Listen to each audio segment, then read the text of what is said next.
Hello and welcome to Sterling Armory's Oakeshott Typology. This is episode 14, I believe. And we have, if you're following our Oakeshott Typology, we covered all of the blade types and we're on to guards now. And so this is part 2 of the guards from Oakeshott's Typology. If you are new to the series overall, Oakeshott Typology is a categorization of medieval swords done by Oakeshott, and it's very popular in modern times because it's very easy to classify the large variety of medieval swords by the typology that he created. So the books we use, so we have Swords of the Age of Chivalry, which for the guards is what we're going to dive into, and Records of the Medieval Sword. So he doesn't talk too much about the guards in this book, but he does have the chart of all the different types of guards in there.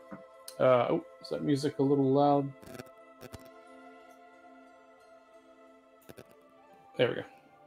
Hopefully I turned that down a little bit. So in our last episode, there was 12 guard types, or styles he calls them. And we went, so 1 through 7, if I remember right, are guard styles that could be in any time period. They're very common all over the place, and the guard style itself is not enough to date a medieval sword anywhere within the medieval time. So for the next part here, we're going to be doing styles 8 through 12, and those are very specific to swords in group 2 in his typology, meaning type 15 to type 22, meaning after the advent or the prevalence of plate armor. So anything, it's after 1350 and up. So let's dive into it. Hopefully you're following along. If you like these episodes, let us know. And comment below, and we'll keep going. So we're on guards. After we're done with the guards, then we're going to jump over to the pommel types, and there's a lot of those. So that's going to take a couple episodes. But let's pull up some guards. So starting with style 8. So if you want to see styles 1 through 7, please go back to my prior video, which will be linked in the Oakeshott series below in our video here. And if you want to see the blades as well, again, you can go all the way back to episode 1. But let's jump to style 8. So let's switch it to that. Yeah, we'll do that. So style 8, and one thing I didn't mention, all of the styles now, so 8 through 12, are a version of one of the other styles 1 through 7 with just some added extra stuff. So they're not too different. And for the exact description, I'm going to read right from the books here. So just really quick, I'm not going to read everything because that would be boring. But real quick, style 8 is the first in his group 2 specific guards. So he says it might be compared with style 4, but it's quite distinctively different. And the biggest difference is the hexagonal cross-section. And it has a generally well-defined, he calls it an accushion, which is the center rise there. So if you're looking at the image here, so the earlier style 4, if that was a rectangular cross-section piece, it'd be a style 4. But a style 8 has a hexagonal cross-section, and I make a number of those. It's actually one of my favorite guards to make. And it always has those sharply downturned ends. Now, the angle of which those ends are downturned is not specified. So some of them, he says sharply downturned, but he's classified some of those that are just slightly angled as also a type 8. So I take from that as long as the ends go down and have some sort of downward turn, he's going to classify that as a style 8. So, real quick, I think, so here's an example of one that I did. Again, that one's the ends are not as sharply downturned, and the center part doesn't thicken as much. That's just what quick example I pulled, but the cross-section of that is hexagonal. It's hard to tell, but if you look pretty close, you can see especially near the ends, you can see the hexagonal cross-section of that. So that is style 8. Very common on type 15 blades, if like the Black Prince blade, if you're familiar with that, has a style 8 blade. Style 8 guard. Very fun to make, and they're very common on blades that I like to make. So the next one, style 9. So style 9 it's akin to style 7 that we talked about in the last video. Again, but the difference is the cross section. So the cross section on this, he's calling the underside of the guard that's near your hand, he's calling that the top, mainly because that's the way the image is directed here. And the bottom is he's calling the V. So what he says on this is it's ribbon-like, like style 7. The ends are always rolled over, also similar to 7. Or I'm sorry, to style, yeah, style 7. And he's saying that either the top is flat or V-shaped. So right now, the one he's showing here, the bottom is V-shaped, but it could be the other way around.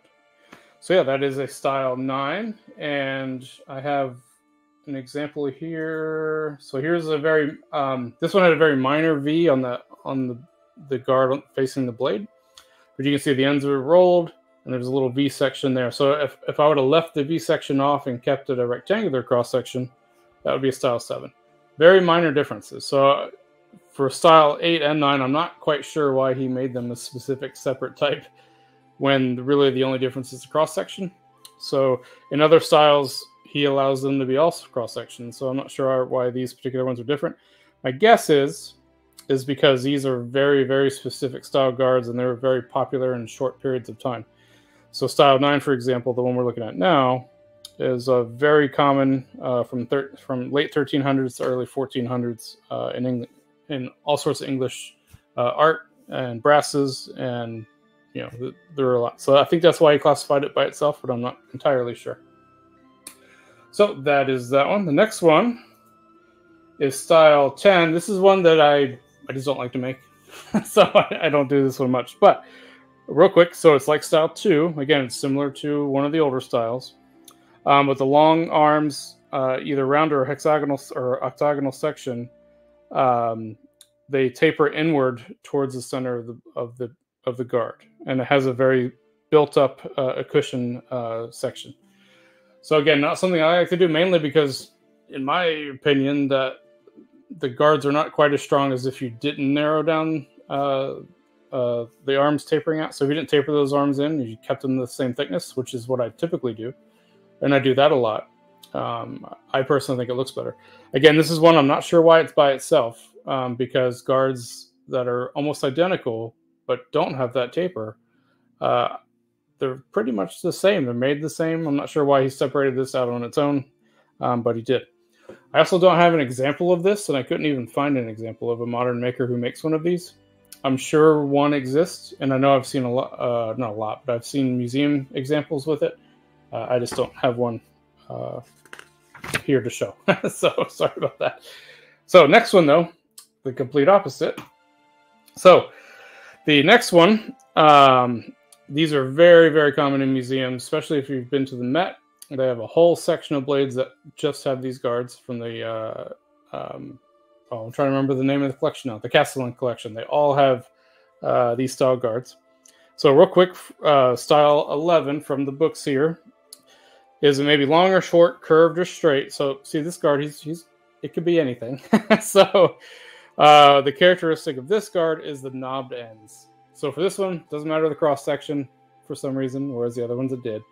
The only thing that separates this style out is the knobbed ends, and those knobs can be either round or diamond shape or rhomboidal, but anything that knobs out. I have a couple examples of those. In fact, I have an example of one behind me thanks to Albion. So here's one that I made personally not that long ago. And basically it's a hexagonal cross-section version that flares out, and the knobs continue that cross-section as well, so they're that rhomboidal round shape.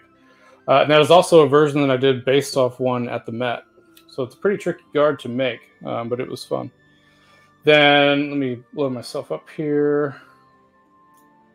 So then if you can see back here, oh, there we go. So the Albion Talhofer is, hopefully that's the right model. I'm pretty sure it's Talhofer.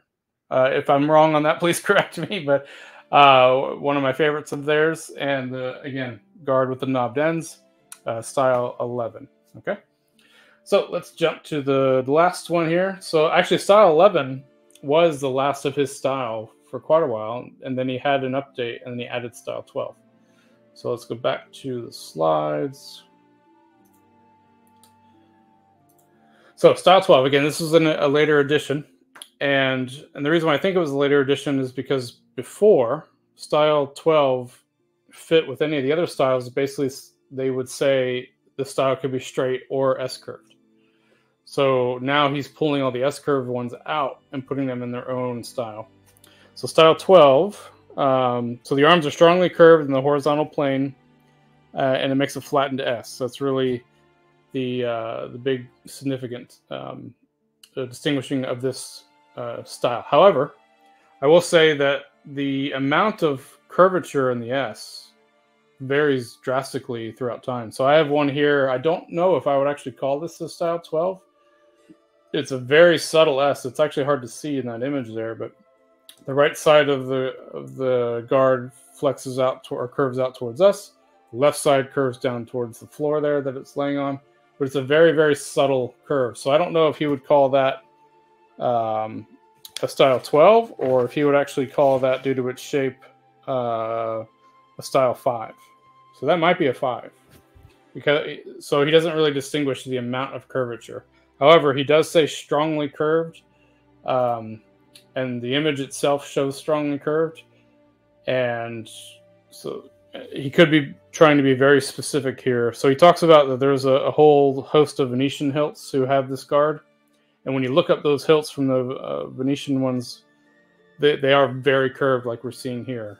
So he could be trying to be very specific to those guards themselves, or he could be being generic. It's hard to tell with the way you worded it. But that is style 12. I also have another one, also thanks to my other favorite Albion, is... there we go, right here. And again, very subtle S curve on that, just like the one that I made. So is it a 12? Style 12? I'm not sure. So, but that is it for the guard types. So we have styles 1 through 12, and they pretty much cover almost all medieval types of guards. There are a few outliers that you will find that are not in these styles. That's inherent to the typology because there's so much variety in medieval swords. But for the most part, 1 through 12 covers almost all sword guards. So this is a shorter video today, but the next video we're going to dive into pommels. And pommels are, let me see if I can jump ahead real quick. They're actually back a chapter. And it's a very, very long chapter. There we go. So chapter 3. Yeah, I thought it was 3, but I just wanted to double check. Chapter 3 in Age of Chivalry is all about pommel forms. So we're going to be covering that next. So again, if you like these videos and you've been following along, and if you're learning a little bit about the Oakeshott Typology, please let us know in the comments below. And if this drives your opinion or your preferences on sword builds as well, let us know. We'd love to hear that feedback and that conversation. So thanks again for joining us. Have a good one.